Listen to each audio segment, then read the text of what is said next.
নমস্কার শ্রোতা বন্ধুরা, গল্প শুরু করার আগে একটি বিশেষ অনুরোধ। আমাদের গল্প বাংলা চ্যানেলকে সাবস্ক্রাইব করুন। আপনাদের ভালোবাসা ও সহযোগিতা আমাদের একান্ত কাম্য। ধন্যবাদ। তাহলে গল্পটি শুরু করা যাক। এক নদীর তীরে অনেক ছোট বড় গাছ ছিল। সেখানে একটা মস্ত লম্বা দেবদারু গাছের সাথে পাশের ছোট ডাল ছিল।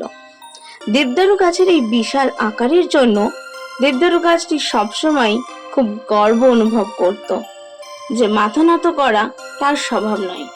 কিন্তু বাঁশের ডালটি ছিল অত্যন্ত নম্র এবং সর্বদাই শ্রদ্ধাপরায়ণ। একদিন এক ভয়ানক ঝড় শুরু হলো। প্রবল বাতাসের ফলে বিশাল বিশাল গাছগুলি কাঁপছিল এবং কিছু গাছ উপরে নদীতে গিয়ে পড়তে লাগলো। সরু বাঁশের ডালটি কাঁপতে লাগলো। যেদিকে বাতাস বইছিল সে সেই দিকে ঝুঁকে পড়লো, যাতে বাতাস তার চারপাশ থেকে বয়ে যেতে পারে এবং তাকে মাটি থেকে উপড়ে না নিয়ে নিতে পারে। দেবদারু গাছ নিজের অহংকারে সোজা হয়ে দাঁড়িয়েছিল।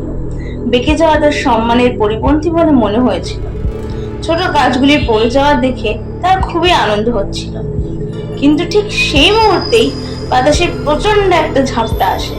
দেবদারু গাছ একটু বাঁকেনি, ফলে বাতাসের প্রচন্ড ঝাপটায় গাছটির কাণ্ড ভেঙে নদীতে পড়ে যায়।